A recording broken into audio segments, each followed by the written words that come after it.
நீங்களும் நானும் நம்ம வாழ்க்கையில் நம்ம இருக்கிற ஒரு மனிதராக இருக்கணும். இதுதான் என்னுடைய தலைப்பு. என்னென்னா, to be the person that you meant to be. நாம் என்னவா இருக்கணும் என்று கடவுள் சில திட்டங்கள் வைத்திருக்கிறார். அவர் என்ன சொல்கிறாரு? உன் தாயின் வயிற்றில் இருக்கிற போலே நான் உன்னை வணைந்தேன்றார். அப்படின்னா பாருங்கள், நம்மளை உருவாக்கியிருக்கார். அவர் வணைகிறாரு அப்படின்னா அது ஒரு நோக்கம், அது ஒரு உருவம். அப்போது நம்ம வாழ்க்கையில் நம்மளை ஒரு டென்னிஸ் ராக்கெட் மாதிரி படைக்கிறாருன்னா நமக்கு அது இஷ்டம் இல்லை. நான் ஒரு கிட்டார் கிட்டத்தட்ட ஒரு மாதிரி தான் இருக்குது, நான் கிட்டார் மாதிரி ஆகிடணும்னு ஆசைப்படுறது ஒரு தவறான ஒரு யோசனை. ஏன்னா அது இம்பாசிபிள். ஒரு டென்னிஸ் ராக்கெட் கிட்டார் ஆக முடியாது. அதை கடவுள் எனக்கு உதவி செய்வார், நான் ஜெபம் பண்ணுறேன், நான் ஆசைப்படுறேன்னு சொல்லியிருந்தா அது நம்ம வாழ்க்கையை ரொம்ப வீணாக்கிடக்கூடாது. அப்போ நமக்கு என்ன தெரியணும்? இன்றைக்கி இது ஒரு பெரிய பிரச்சனையாக இருக்குது. என்னென்னா, தாங்கள் யார் என்றே தெரியல. மற்றவங்க சொல்கிறதுக்கெல்லாம் நம்ம மாற்றிக்கொண்டு இருக்கிறோம். இன்றைக்கி உலகத்தில் இருக்க காரியங்கள் என்னன்னா, நம்மளை வேறு வேறு ஆளாக மாற்றுறதுக்கு அதுக்கு பவர் இருக்குது, அதுக்கு இடம் கொடுத்தா. அப்போ என்ன ஆகுது? நம்ம இது மாதிரி ஆகணும், அது மாதிரி ஆகணும்னு ஆசைப்படுறோம். ஆசைப்பட்டால் மட்டும் போதாது, அந்த ஆசைக்கு ஏற்ற உருவாகிற திறன், அதுனா ஒரு பொட்டென்ஷியல் உங்களுக்கு இருக்கணும். அந்த பொட்டென்ஷியல் கடவுள் தான் கொடுக்குறார். ஒவ்வொருக்கும் அந்த செய்யும் திறன், அந்த டேலண்ட் எல்லாம் கடவுள் போடுற காரியம். அப்போ அதுக்கேற்றது தான் அந்த விளைவு இருக்கும். ஒருத்தருக்கு நேச்சுரலாக டான்ஸ் வருதுன்னா அவங்க டான்ஸ் ஆடலாம், கண்டிப்பாக அவங்களுக்கு அதில் முன்னேற முடியும். ஒருவருக்கு நேச்சுரலாகவே பாடுறது வரும், அது கிஃப்ட் இருக்குது. அப்போ இது என்னென்னா, உங்களுக்கு ஆசை இருக்கணும், ஆனால் மற்றவங்களும் நல்லா பாடுறேன்னு சொல்லணும். எனக்கு மட்டும் ஆசை இருக்குது, எவனுமே கேட்குறதுக்கு இன்ட்ரெஸ்ட் இல்லாமல் இருக்குது அப்படின்னா அதுலேருந்தே புரிஞ்சுக்கணும். நமக்கு சில காரியம் வெறும் ஆசையாக இருக்குது, அதுக்கு இருக்கிற பொட்டென்ஷியலும் அவங்க விரும்புகிற மாதிரி ஒரு டேலண்ட்டு இல்லைன்னு. ஏன் இதை சொல்கிறேன்னா, இன்றைக்கி யூடியூப் இருக்குது, அநேக காரியங்களை செய்கிறாங்க. நம்ம வயசு ஆளுங்க இதெல்லாம் சாதிக்கிறாங்க, நம்ம தான் வேஸ்ட்டு அப்படின்னு யோசிக்கிறதுக்கு அதிக வாய்ப்பு இருக்குது. அப்போ பாருங்கள், இந்த ப்ரெஷர் சோஷியல் மீடியாலேருந்து ஜனங்க தாங்க அது மாதிரி இல்லைன்னு நினச்சிக்கிட்டாங்கன்னா அவங்க எது செஞ்சாலும் அவங்க சந்தோஷமாக இருக்க மாட்டாங்க. ஸோ நான் என்ன நினைக்கிறேன்னா, உங்களுக்கு சொல்ல வேண்டிய காரியம், நம்ம லைஃப்பில் first I must be the person I meant to be. நான் இஷ்டத்துக்கு மாறலாம் முடியாது, நான் நினச்சதுக்காக மாற முடியாது, கண்டிப்பாக முடியவே முடியாது. அவங்களுக்குன்னு சில டேலண்ட் இருக்குது. சிலவங்க பாருங்கள், நல்ல ஸ்போர்ட்ஸ்மேன், நல்லா ஓடுவாங்க. அவங்க ஓடுறது டயர்டாகாமல் ஓடுவான். நிறையா பேர் ஆசைப்படுவாங்க. அப்போ என்ன ஆகுது? நம்மளும் ஆசைப்பட்டு போய் ஓடணும்னு ஆசைப்படுறோம். அந்த ரன்னிங் ரேஸில் ஒரு 5க்குள்ளே வரோம், 6க்குள்ளே வரோன்னா ஃபஸ்ட்டு வர்றதுக்கு முயற்சி பண்ணி வரலாம். நம்ம 30வது இடத்துல வந்திருந்தோன்னா நம்ம என்ன பண்ணணும்? நமக்கு இது கிருபை இல்லை, நமக்கு இந்த ஓடுறதுக்கும் ரொம்ப ஸ்ட்ரென்த்து, டேலண்ட்டு, கிஃப்ட்டு இல்லை. அப்போ நமக்கு என்ன கிஃப்டிங் இருக்குது? இதை தான் பெற்றோர்களுக்கும் சொல்ல வேண்டிய காரியம். உங்கள் குழந்தைங்கள நீங்கள் என்ன பண்ணுறீங்கன்னா, நீங்கன்னு சொல்லலை, இதுதான் மனைவி ஹஸ்பண்டையும் அப்படி தான் பண்ணுறாங்க, பிள்ளைகளை பண்ணுறாங்க. ஹஸ்பண்டு மனைவியோ பிள்ளைகள் இதெல்லாம் இது ஜெண்டர் கிடையாது, அம்மா அப்பா இல்லை, எல்லா ஹியூமன் பீயிங்ஸும் என்ன பண்ணிடுறோம், நம்ம சொந்தக்காரங்க உடைய பிள்ளைங்க எப்படி இருக்காங்களோ அதே மாதிரி போட்டியாக அப்படி நம்ம யோசிக்கிறோம். சில குடும்பத்தில் என்ன ஆகுதுன்னா, நல்ல கணவன் மனைவி இருப்பாங்க, கல்யாணம் பண்ணியிருப்பாங்க. ஆனால் அந்த மனைவி என்ன பண்ணும், அப்பப்போ அவங்க அக்காவுடைய ஹஸ்பண்டு, தங்கச்சியுடைய ஹஸ்பண்டு, அவங்கெல்லாம் பிஸ்னஸ் செஞ்சுட்டு இருப்பாங்க, ப்ரெஷர் பண்ணிகிட்டே இருப்பாங்க. பாருங்கள், அவங்களாம் பண்ணுறாங்க, அவங்களாம் அதான் நல்லா இருக்காங்க, நீ பண்ணு நீ. ஆனால் அவனுக்கு அந்த கிருபை இல்லாதவனை, அந்த டேலண்ட்டு, அவனுக்கு வேறு டேலண்ட் இருக்கும், பட் அவனை ப்ரெஷர் பண்ண போல் அவன் ஒன்றுலாம் போயிடுவான். அவன் ஒன்றையும் சந்தோஷப்படுத்தணும், ஒன்று எதிர்த்தும் பேச முடியாது, தான் செஞ்சாலும் அது உருப்பட போகிறது இல்லை, அவனுக்கு அந்த கிருபை இல்லை. கடைசியில் என்ன ஆகுது? நம்ம வீணாக நம்ம வாயிலே ஒருத்தனுடைய வாழ்க்கை கெடுத்துருவோம். அது ஹஸ்பண்டாக இருக்கலாம், இல்லை அது ஒய்ஃபாக இருக்கலாம், பிள்ளைகளாக இருக்கலாம், யாராகவும் இருக்கலாம். ஆனால் நமக்கு அறிவு வேணும். என்னென்னா, அவங்கவுங்க ஒரு தனித்தன்மை இருக்குது. அவங்கவுங்க ஸ்ட்ரென்த்து, அந்த லேனில் அவங்க நல்லா ஓடலாம். அந்த லேன் மாற்றி இங்கே வந்தாங்கன்னா அவங்களுக்கு ஓட்டம் ஓடாது. Simple, very simple. தண்ணியில் மீன் நீந்துதுங்க, அதுக்கு போய் மரம் ஏறுறது எப்படிங்க சொல்லிக் கொடுப்போங்க? நீங்கள் சொல்லிக் கொடுங்க, வேணால் செஞ்சு பாருங்கள் ஒரு ஸ்கூல் வச்சு. எப்படிங்க? நடக்காதுங்க அதெல்லாம். அதே தான் ஒரு பேசிக் கிஃப்ட் கடவுள் கொடுத்துருக்காருங்க. சொல்லுங்க, பேச்சு தன்மை இருக்கும், இதெல்லாம் இருக்கும். சில காரியங்கள் கொஞ்சம் இருக்கும், அதை டெவலப் பண்ணிக்கலாம். ஒன்றுமே இல்லாததை நீ கிரியேட் பண்ண முடியாது. அப்போ என்ன அர்த்தம்னா, you cannot become someone else. நான் வேறு இன்னொருத்தர் மாதிரி ஆகணும், கடவுள் எனக்கு ஹெல்ப் பண்ணுன்னா கடவுள் அதை ஹெல்ப்பே பண்ண மாட்டார். Because it is impossible. கடவுள் உங்களை இப்படி தான் படைச்சிருக்காருன்னா அதை ஏற்றுக்கிறதுக்கு நமக்கு ஃபஸ்ட்டு நல்ல மனப்பக்குவம் வேணும். I must accept my self. First உங்களுக்கு சொல்ல வேண்டியதுன்னா, அந்த செல்ஃப் அக்செப்டன்ஸ். எனக்கு அதெல்லாம் தெரியாது, பட் எனக்கு இது தெரியும். எனக்கு படிப்பு ரொம்ப கணக்கெலாம் வரல, பட் பரவாயில்ல, நான் இந்த கேமில் நான் சிறந்தவனாக இருக்கிறேன், அதனால் நான் எல்லாத்துலேயுமே இருக்கணும்னு ஆசைப்பட முடியாது. ஸோ இந்த ஒரு காரியத்தை வந்து நம்ம கிளியராக நம்ம யோசித்தோன்னா, நினச்சவங்கெல்லாம் நம்மளை அது மாதிரி ஆகும் இந்த மாதிரி ஆகுன்னு சொல்கிறதுக்கு நம்ம இடம் கொடுக்கக்கூடாது. நீ நல்லா டாலாக இருக்கிற, ஸோ நீ பேஸ்கெட் பிளேயர் ஆகிடு, நீ டாலாக இருக்க வாலிபால் ஆடு.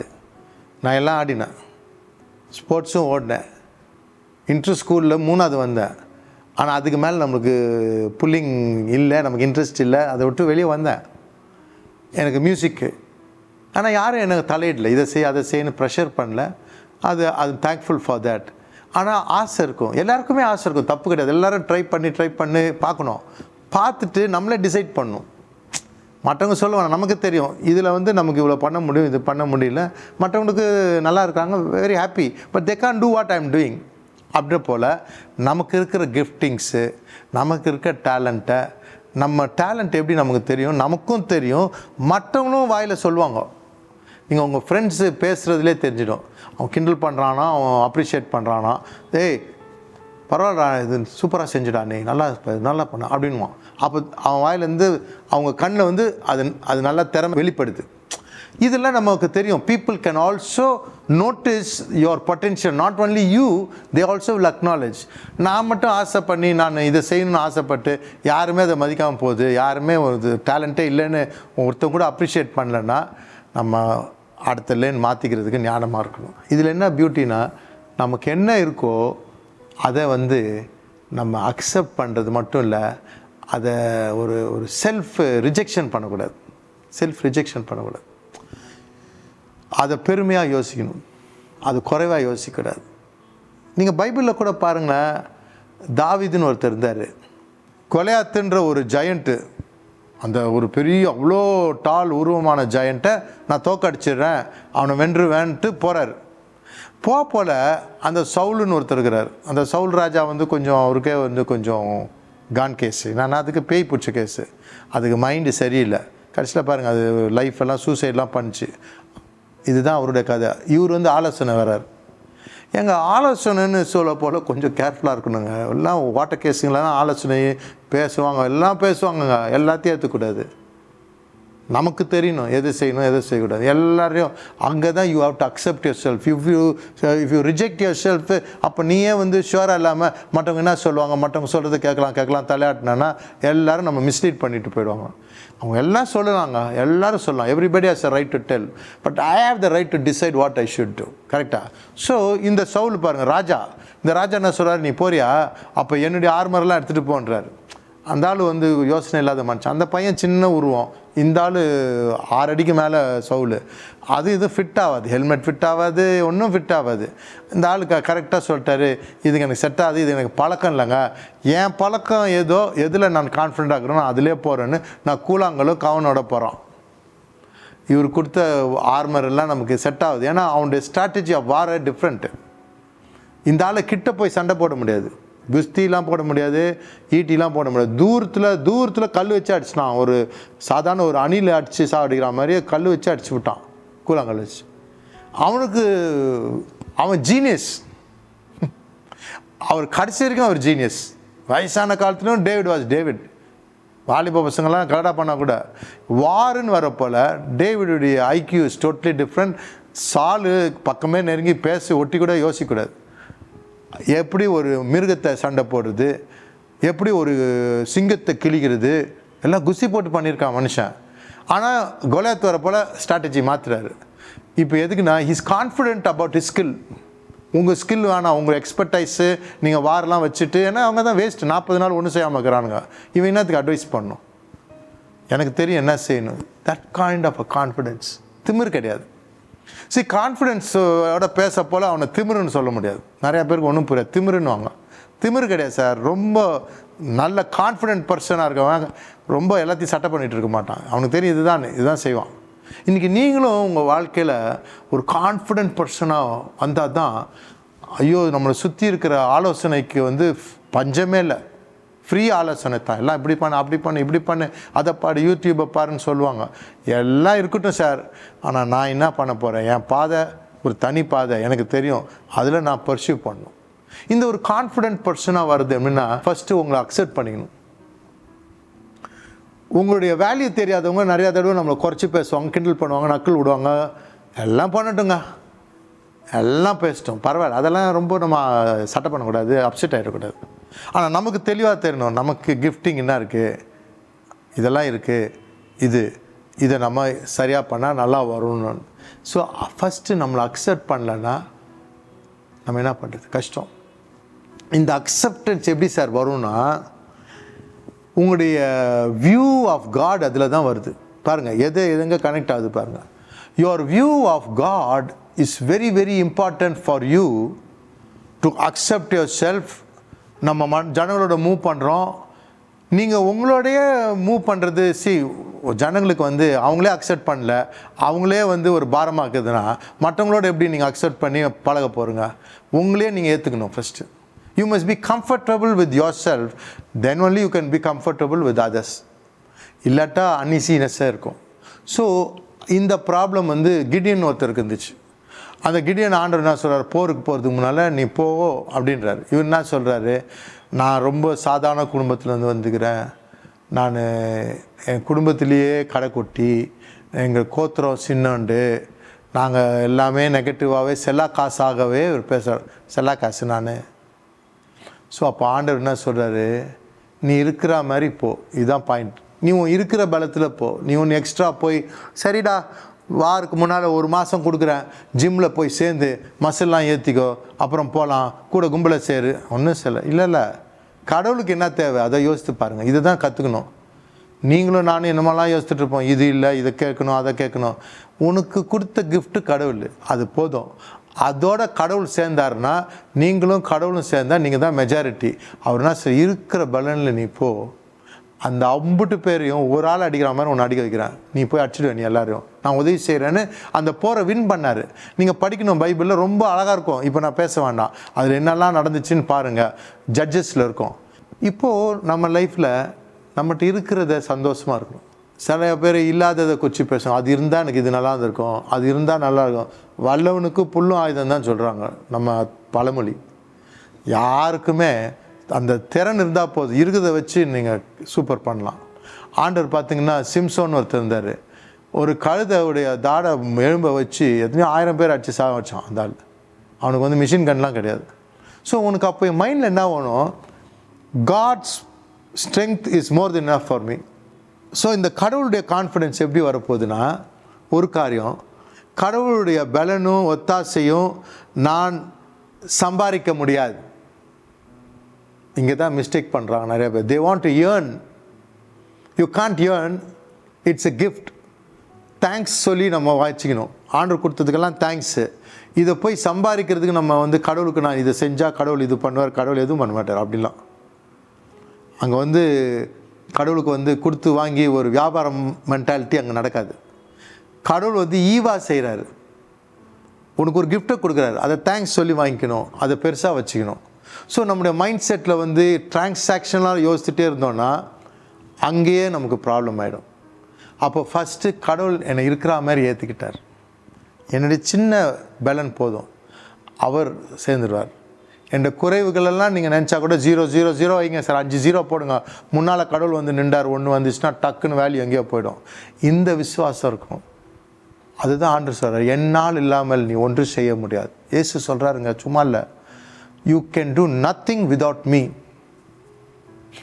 நீ நிறைய பேர் நிறைய காரியம்லாம் செஞ்சிடலாம், சாமர்த்தியம்லாம் செஞ்சு பார்ப்பாங்க, அது ஓரளவுக்கு தான். என்னால் இல்லாமல் நீ ஒன்று செய்ய முடியாது. உன் இருக்கிற பலத்தில் போ, நான் உதவி செய்வேன்றார். என்னை பலப்படுத்தும் கிறிஸ்துவனால் நான் எல்லாத்தையும் செய்ய முடியும், உம்மால் ஆகாதது ஒன்றும் இல்லை. இந்த வார்த்தைகளை பார்க்கும் பொழுது உன்னுடைய வாழ்க்கையில் first you must accept your self. கடவுள் படைச்சிருக்கார், அழகாக படைச்சிருக்கார், ஒரு குறை இல்லாமல் உன்னை குறித்து நல்ல நினைவு வச்சிருக்கிறார். தீமை இல்லை, நன்மையாகவே வச்சுக்கிறார். உன்னை உயர்த்தி ஷைனிங் ஸ்டாராக வச்சுக்கிறார். படைத்தது அவர், வானத்தை பூமியை படைத்த தேவன் உங்கள் அம்மா வயிற்றில் உன்னை படைச்சிக்கிறார். படைக்கும் போலேயே ஒவ்வொருத்தருக்கும் ஒரு திறன், முதல் பையனுக்கு ஒரு திறன், 2வது பிள்ளை பொண்ணுக்கு ஒரு திறன், எல்லாருக்கும் தனித்தனியாக யூனிக்னஸ் வச்சுக்கிறார். எல்லாம் காப்பியே கிடையாது. So you must embrace your uniqueness and then have a proper mindset about God. He loves you just as you are. அன்கண்டிஷ்னலாக லவ் பண்ணுறாரு. குறைகள் எல்லாம் மீதி, உன் பாவம் அறிந்தும் பாவியாக இருக்கும் பொழுது உன்னை நேசித்தேன்றார். ஸோ நீங்களும் நான் என்ன செய்யணும், you must invest your time focus to develop a relationship with God. மதம் கிடையாது. சும்மா சர்ச்சுக்கு போயிட்டு வர்றதுக்கு நான் யாரையும் கூப்பிடல. என்னத்துக்கு சர்ச்சுக்கு வந்துங்கண்ணா போகணுங்கண்ணா என்ன, கடவுளோட சரண்டர் பண்ணி எனக்கு யாரும் இல்லை, நீங்கள் தான் வானத்தையும் பூமியும் படைத்த தேவன், என் தாயின் வயிற்றில் படைச்சிரு, உம்மோட ஒரு ஐக்கியம் எனக்கு வேணும், உம்மோட ஒரு உறவு வேணும், உங்களை ஃப்ரெண்டு மாதிரி எனக்கு தெரியணும் அப்படின்ற ஒரு இயக்கம் நம்ம இருதயத்தில் வரணும். அப்போ தான் ஸ்பிரிச்சுவல் பர்சனாக மாற முடியும். இதை செஞ்சு பாருங்கள். கடவுள் உங்களை அழகாக படைச்சிருக்காரு, ஒரு குறையும் கிடையாது. And accept your self. Move with everybody with that confidence. நம்மளை குறித்து எக்ஸ்கியூஸ் யாருக்கும் கொடுத்துட்ருக்க தேவையில்லை. நம்மளை மாதிரி இன்னொரு ஆள் கிடையாது, டூப்ளிகேட்டு. நம்ம தான் ஒரிஜினலு. நம்மளோட ஆண்டர் இருக்கிறார். நம்ம கடவுள் நம்மளை என்ன சின்ன வேலை கொடுத்தாரோ அதை ஷைன் அப், ஒரு ஸ்டார் மாதிரி ஷைன் பண்ணணும். ஒரு ரூமை பெருக்க சொன்னால் கூட மற்றவனை காட்டில் நம்ம பெஸ்ட்டாக பெருக்கணும். அந்த மைண்டு வேர்ல்ட்ஸ் பெஸ்ட்டாக இருக்கணும். நான் எது செஞ்சாலும் சிறுசாக இருக்கட்டும், அதை பெஸ்ட்டாக செய்கிறேன்னு சொல்லுங்கள். இருக்கிற இடத்துலேருந்து இந்த ஒரு கோணத்தை ஜனங்க பார்த்தாங்கன்னா அதுதான் எக்ஸலன்ஸ். உங்களுக்கு உயர்வு ஆட்டோமேட்டிக்காக வரும். உயர்வான ஜனங்க கண்ணில் இந்த மாதிரி ஆளுங்க தான். உங்கள் டிகிரி எவ்வளோ வச்சுக்கிறீங்களே, உங்கள் திறமை எப்படி இருக்குது, அதுக்கு தான் மரியாதை. அதுக்கப்புறம் நம்முடைய நடந்துக்கிற பாணி, கோணம், இதெல்லாம் உங்களை உயர்ந்த ஒரு ஸ்தானத்தில் ஆண்டவர் வைப்பார். May God bless you. And உங்கள் வாழ்க்கையில் கூட எதுவும் ஹெல்ப் தேவை அப்படின்னா you can always approach. We are there to help you. நாங்கள் ஒரு கிறிஸ்டியன் சர்ச்சு கிடையாது. நான் ஒரு evangelist. That is good news and hope பேசுகிற ஆள். என்ன சூழ்நிலைகள் பேக்ரவுண்டு மாதிரி இருந்தாலும் my joy is to connect you with God. நீங்கள் உங்கள் தனிப்பட்ட எக்ஸ்பீரியன்ஸாக அதை மாற்றிக்கணும். யாரோ சொல்கிறாங்கன்னு இல்லை, தனிப்பட்ட எக்ஸ்பீரியன்ஸாக அது வந்தப்போ லோன்லினஸ் போயிடும். உங்கள் வாழ்க்கையை நடத்துகிற நேவிகேஷன் வந்துடும். You will never be the same. You and God friend ஆகிட்டிங்கன்னா அவள் தான் you will only be a shining star. So God bless you. Let me pray for you. அப்பா, இதை பார்த்துக்கிட்ட ஒவ்வொரு உள்ளங்களிலும் ஒரு தைரியத்தையும் ஒரு நல்ல பாதையை அவங்க கண்டுகொள்ளட்டும். அவளை ஆசீர்வதியும். அவங்க ஒரு சான்ஸ் தான் இந்த உலகத்தில் வாழ போகிறோம். சூப்பராக வாழணும். சும்மா வேண்டாத காரியங்களெல்லாம் பின்னால் இருக்கக்கூடாது. நல்ல முன்னேறி ஒரு சக்ஸஸ்ஃபுல்லாக பலருக்கு ஆசீர்வாதமாக மாற்றுங்க. I pray that their life will be blessed. மைண்டில் இருக்கிற நிறைய குழப்பங்கள் பண்ணுற காரியங்கள்லாம் வாழ்க்கையில் விடுதலை காணட்டும். ஒரு ஃப்ரீனஸ் வரட்டும். Bless them in Jesus' name I pray. Amen. God bless you.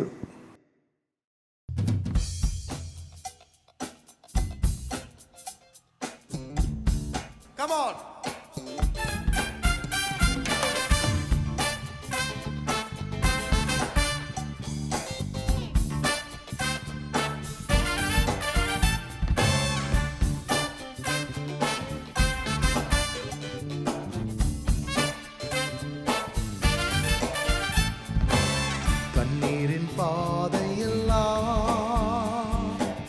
கண்மணி போல் காத்தீ,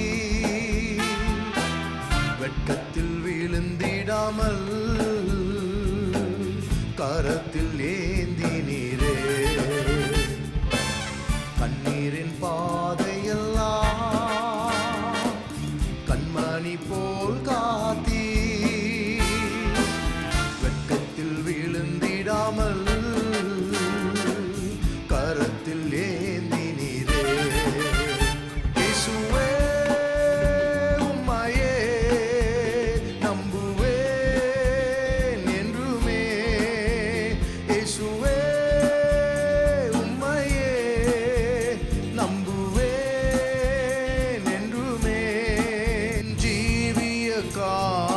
காலமெல்லாம் உம்மை பின் செல்லுவேன். என் ஜீவிய காலமெல்லாம் உம்மை பின் செல்லுவேன். கண்ணீரின் பாதையெல்லாம் கண்மணி போல் காத்தீ, வெட்கத்தில் விழுந்திடாமல் கரத்தில் ஏந்தினீரே. கண்ணீரின் பாதையெல்லாம் கண்மணி போல் காத்தீ, வெட்கத்தில் விழுந்திடாமல்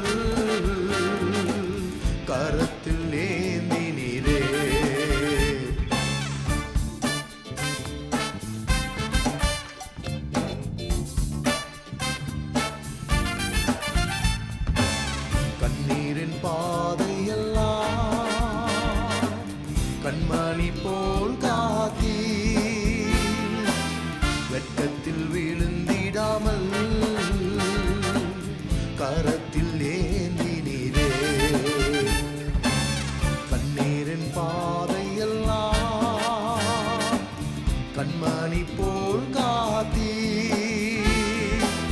வெட்டத்தில் விழுந்திடாமல் கரத்தில் ஏந்தினீரே. இயேசுவே உம்மையே நம்புவேன் என்றுமே. இயேசுவே உம்மையே நம்புவேன் என்றுமே. என் ஜீவிய காலமெல்லாம் உம்மை பின் செல்லுவேன்.